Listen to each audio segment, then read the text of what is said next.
On table two, slow playing is an option here. It's a small pot. Villain doesn't have two pair or a set. He's drawing almost dead. And there's only 9 cards. 7 if villain has two pair or a set that can pair the board, and only 3 cards that put up some unlikely straight flushes. If villain's bluffing, I'd like to let him continue. The downside is I can give a free card to lose in the hand or miss out on some value. It's pretty difficult for villain to catch a second best hand that'll give me a lot of action. So all in all, I decided to raise to build a pot and protect my hand. On table 3, the action's cut off, but Omaha sucks, min opens, S-Kun flats. I've got only 5 hands on them, so I don't really know how they're playing. And this is one reason why I like to start with the minimum buy-in, because initially in a session I'm short on information, so if I make mistakes, they're for less good ones. Villain flats the initial 50-cent raise and then 4 bets after I re-raise. I think it's very likely he has aces. I have only $7.40 left, and I'll get an extra $6 from the pot. Against ace, any star, my equities is 32.79%. Not quite enough since I'm getting less than 2 to 1, and I'll be incurring needless variance. The only flaw in this analysis is that villain could possibly have hands other than ace here. Since I am pretty close to the requisite equity, if villain can have anything but aces, it should be a positive expectation to get it in. If Omega calls, we'll be getting around 3 to 1 and be at 25%. There's also the prospect of one of the villains betting each other off the pot and protecting my hand for me. I think it's a pretty close decision. With 10-9-8 double suited, I decide to make a smallish 3-bet. This protects me if villain's going to 4-bet, because in that situation I'd like to have a higher SVR after the flop and basically continue on good flops. It also prevents the blinds from taking a cheap flop since the price is higher and they must now fear villain 4-betting. Also, I think villain cannot 4-bet liberally here since I could be raising with really bad aces, not willing to build a medium-sized pot pre-flop, but wanting to build either all-in or small pot. Table 3, villain posts and surrenders under the gun. Got no stats. He's a short stack. Everything screams re-raise. Omaha sucks. Flat here is not alarming since he has loose stats, albeit over only 9 hands. After villain 4-bets all in, I'm getting such a nice price. Even if I put him only on aces, it's an easy call. I'm not really concerned about Omaha sucks flat here. It makes sense to re-raise and charge him if he wants to play. I'm still not very concerned about villain's holding because he posts and surrender no information about him. And on table 2, I just give up with 10-9.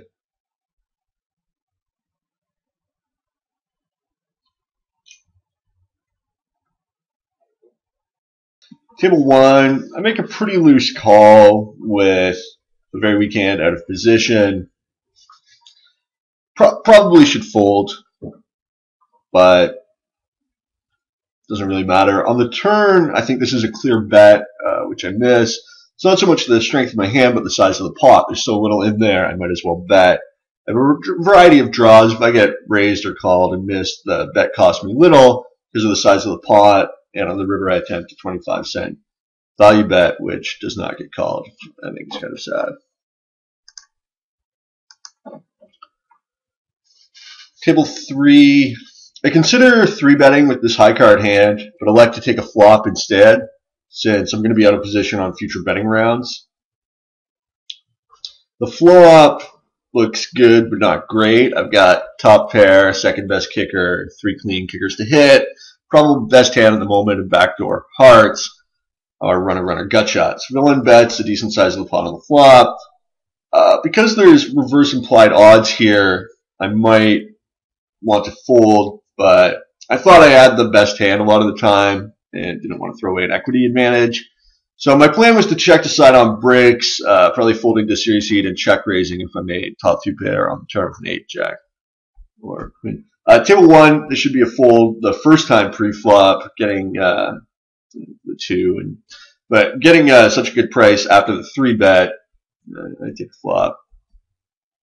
Flop bottom 2, and I got about, I don't have that much left relative to the pot, so Somebody could have three queens, or queens and sevens, queens and twos, whatever. But I think my hand's good often enough that I can take a stab at it. Going three bet. He's been three betting a lot, so that doesn't necessarily narrow down his range to like good high card hands, which I would be pretty nice favorite against. But still, table four. Should have pulled a pre-flop, and even the call on the turn's loose. I've got three gut shots for the diamonds, call one of my outs.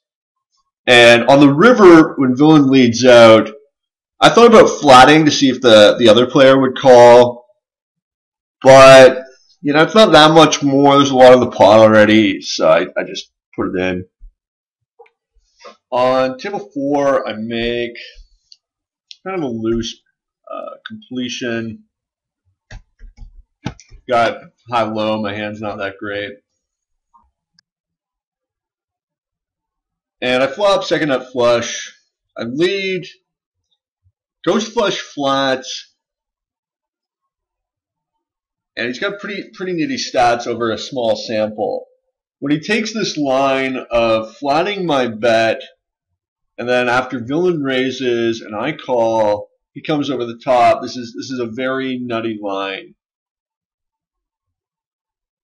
He's definitely got the ace of hearts, but does he have the nut flush, or is it the dry ace? The pot starts at 72 cents on the flop. So am I really going to put in $16 to contest a 72-cent pot? I lay it down. Table three, delighted to open this hand on the button, dangler or not.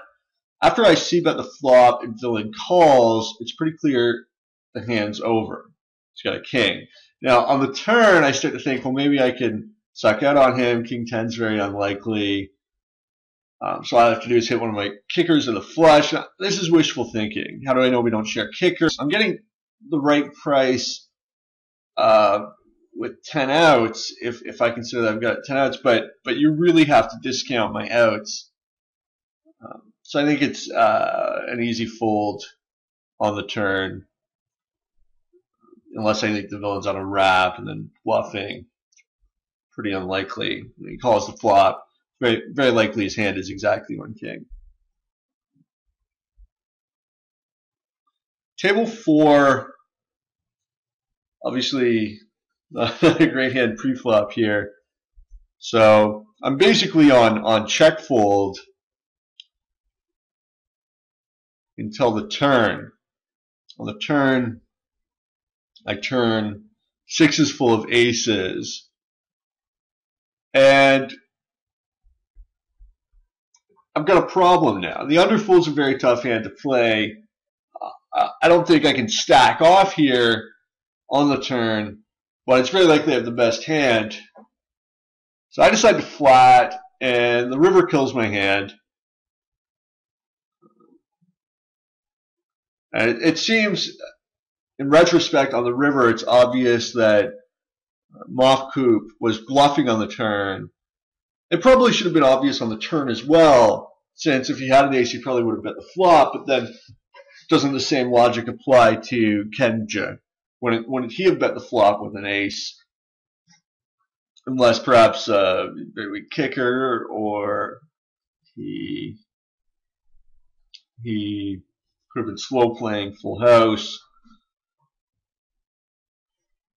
or he could be bluffing the river. Hand three, table three, my hand isn't great and I'm out of position. Limping might be reasonable here to keep the pot small and acknowledge my positional difficulties. And on the flop, check folding is probably a decent alternative line. I like to stay aggressive and look for sort of any spots I can bet. Villain's obviously not always going to flop a strong hand. Maybe I can take the pot down now. So I lead out, and villain thinks about it for a while, finally calls. I turn gin, queen, best card of the deck. And obviously, with my sort of disguised hand, it makes sense to keep betting. You could quibble over bet size. I go for the knockout punch of the river. And then villain makes a raise here with Jack 8, which I think it's sort of interesting how to play his hand. It's not easy to get away from. Obviously, it's, would I be betting a set or something for value on the river? Maybe 8-7, and of course I like to call it for that. So table 4, pretty obvious open with a very strong hand. On the flop, with the initiative, some weak draws, and an ace, I c-bet, hoping to take it down. The turn, I think, is actually a pretty strong, pretty good card for me, because it's going to be very difficult for villain to continue with a draw. The board's paired, but once he does, I decide to just give him a pot. So then I open double suited jacks, and I get 3-bet by pot by the button. I decide to lay down here. I think that I'm going to have, a lot of difficulties if I call. What's my plan going to be? Am I just going to check raise jacks, diamonds, and spades? I could end up stacking off very light with a flush draw, dominated flush draw, very few outs. So I'm out of position, and my jacks don't play with my other cards. I decide just to fold, to give up the pot, live to fight another day. Table 2, I flat against a very aggressive opener, and I was thinking about 3-betting. I think it's probably an option considering he's raising so much, and then on the flop he gives up, so I take the lead. Table 3 sort of shows the weakness of raising out of position, even with strong hands, because so often I'm going to give up on the flop. Table 4, I consider taking a flop. Here I've got 4 cards working together, double suited, but I decide to fold. I think it's debatable. Table 2, I flop a wrap, 13 out wrap, and heads up, rainbow board. I'm willing to go along with this hand, and by raising I can take down the pot. Table 2 again, I pick up a pretty hand, ace, king, and queens, but I'm out of position. My opponent's raising pretty liberally. I decide to take a compromise line of min re-raising, and I don't know how I feel about this line. I guess I don't want to create a huge pot out of position with a hand, that a lot of time isn't going to like the flop. Maybe it's better just to flat or re-raise larger. I elected to make the min raise. Table 1, obvious raise against loose passive limper. And then when I get min raised and all these guys are playing extremely loosely, I just decide to stick it in. So I think it's a fine raise.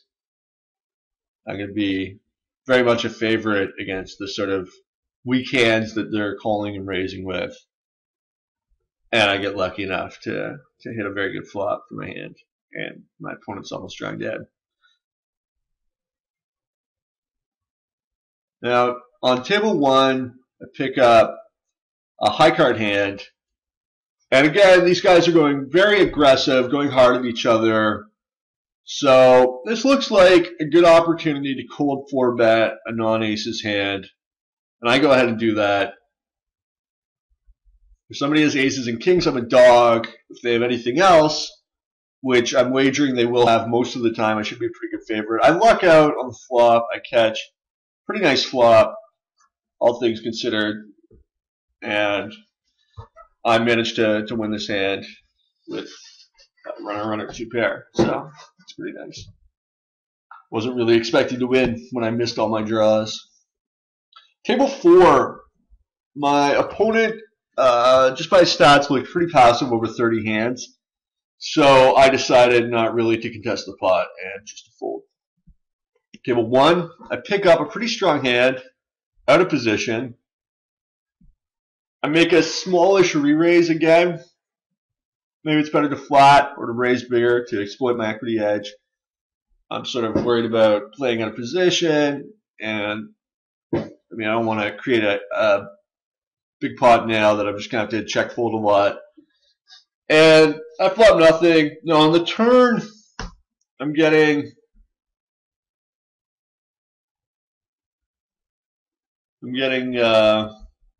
roughly 2.8 to 1. Yeah, best case, I've got about 12 outs. I think it's close either way. So I decided to call. But maybe you could make the case for folding. I'm not going to be able to like check raise the flush if I hit it. I don't think so. I would bet decide or check call. Villain could easily have nut flush draw himself or straight, or because he starts his betting on the turn and he chose to check back the flop.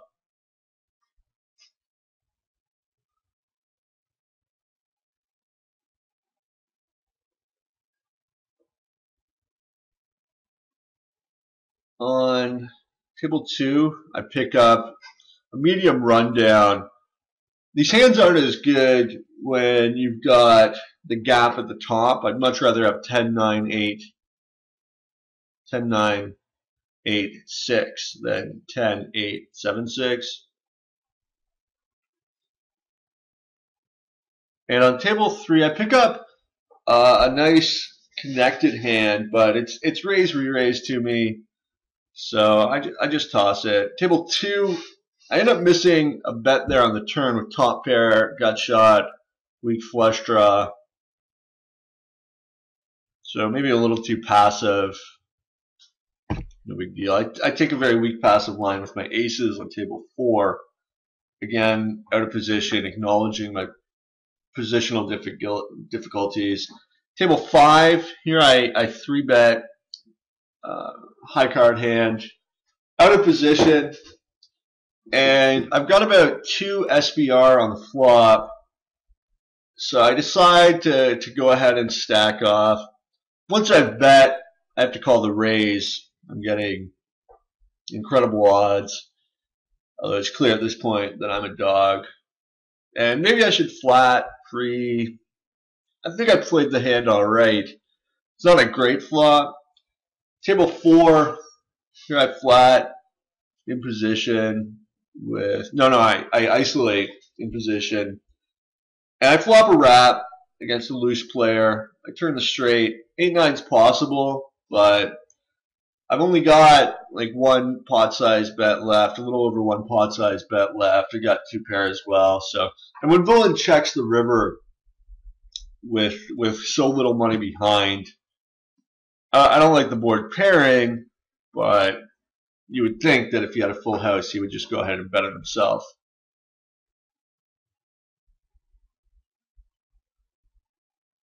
So, table 3, pretty strong hand, even if it's a badoogie. Just the wraps I'm gonna flop, and it's a hand that's gonna make the top end of some all-in confrontation. So, pretty much crush the flop, and I'm delighted to get it in here, which happens. And I gin the turn, so I don't even have to sweat the clubs, which is nice. Now, it's a bit of a spoiler, but what can you do? Table 2, I open up heads up with a double paired hand, obviously very standard. I was a little confused when villain started checking here, and I checked back the flop and the turns. Probably a mistake to play so passively heads up on both our parts. I bluff the river and it works. I don't usually like bluffing the river as much as the flop or the turn, because on the flop or the turn, villain's got to consider the threat of future bets. So it's not just, immediately. Table 2, I open, get 3-bet. This is the guy's first hand at the table. I'm not going to give him credit for aces right away, so I 4-bet, and then on the flop, it's pretty trivial call with 6 nut outs. And if he had a super strong hand, it turns out he did have a super strong hand, but you would think a super strong hand, he might check to me to let me fire instead of leading out.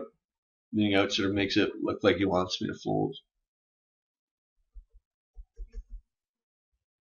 So table 4, I c-bet, trying to take it down and turn gin, as long as villain doesn't have 6-7.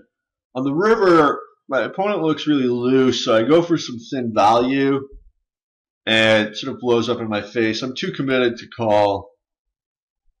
I'm not really sure how he got there with 3 jacks. Table 4, Badoogie Kings with some nice connected kickers. I flat pretty good. So a rainbow board, so I've got 10 nut outs. And I call again. I want to keep the other guy in the hand. The 2's not that bad a card for me, but now my straight outs are non-nut.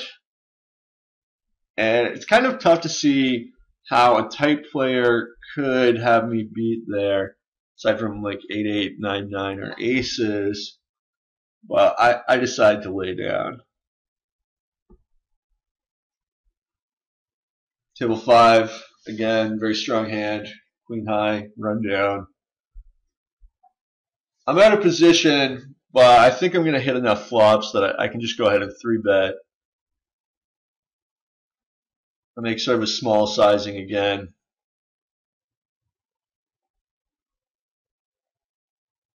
I pick up a couple hitchhikers here. Flop top 2 open-ended with 1 SPR. Obviously, this seems like a very profitable spot to get it in. Turns out my opponents crushed this flop even harder than I did, but what are you going to do?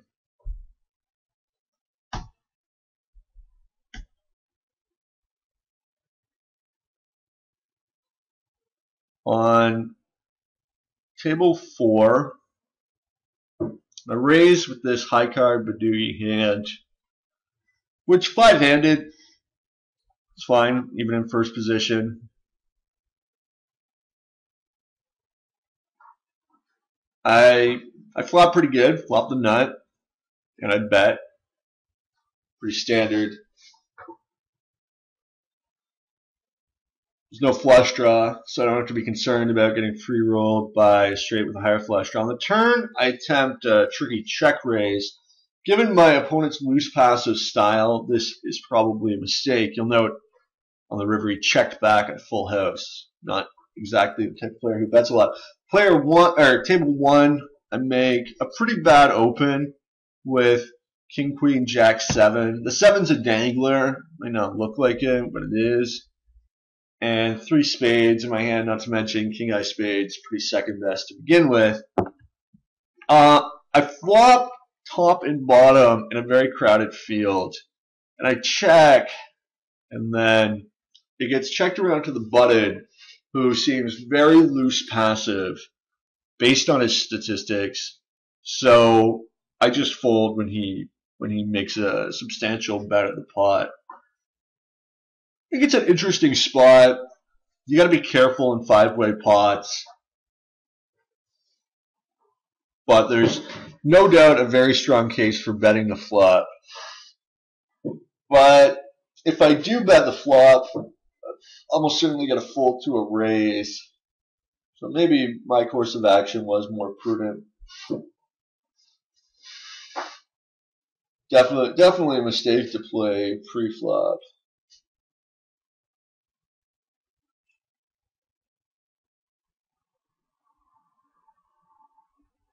Now on table 6 with King Jack 9-7 here,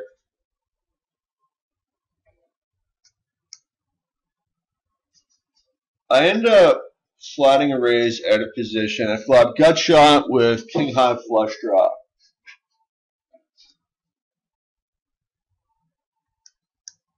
Now, my opponent's weak lead on the turn sort of confuses me.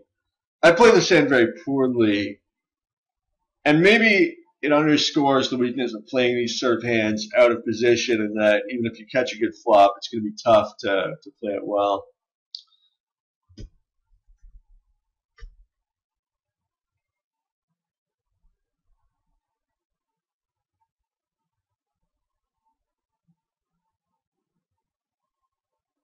Table 1, I 3-bet my high card hand here out of position.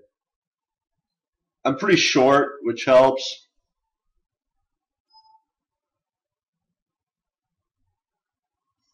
And I flop gin, so it's always great when that happens.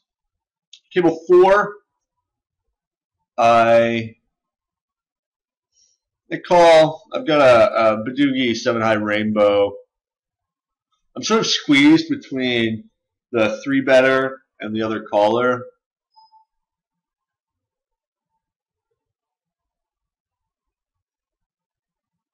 And I flop bottom pair, gut shot, and both of my opponents check.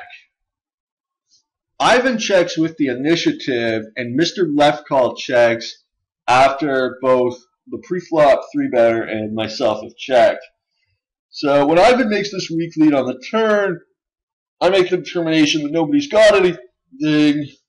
My 4s and 5s are best, and I go. I put half my stack in the middle. Shows aces, and I take it down.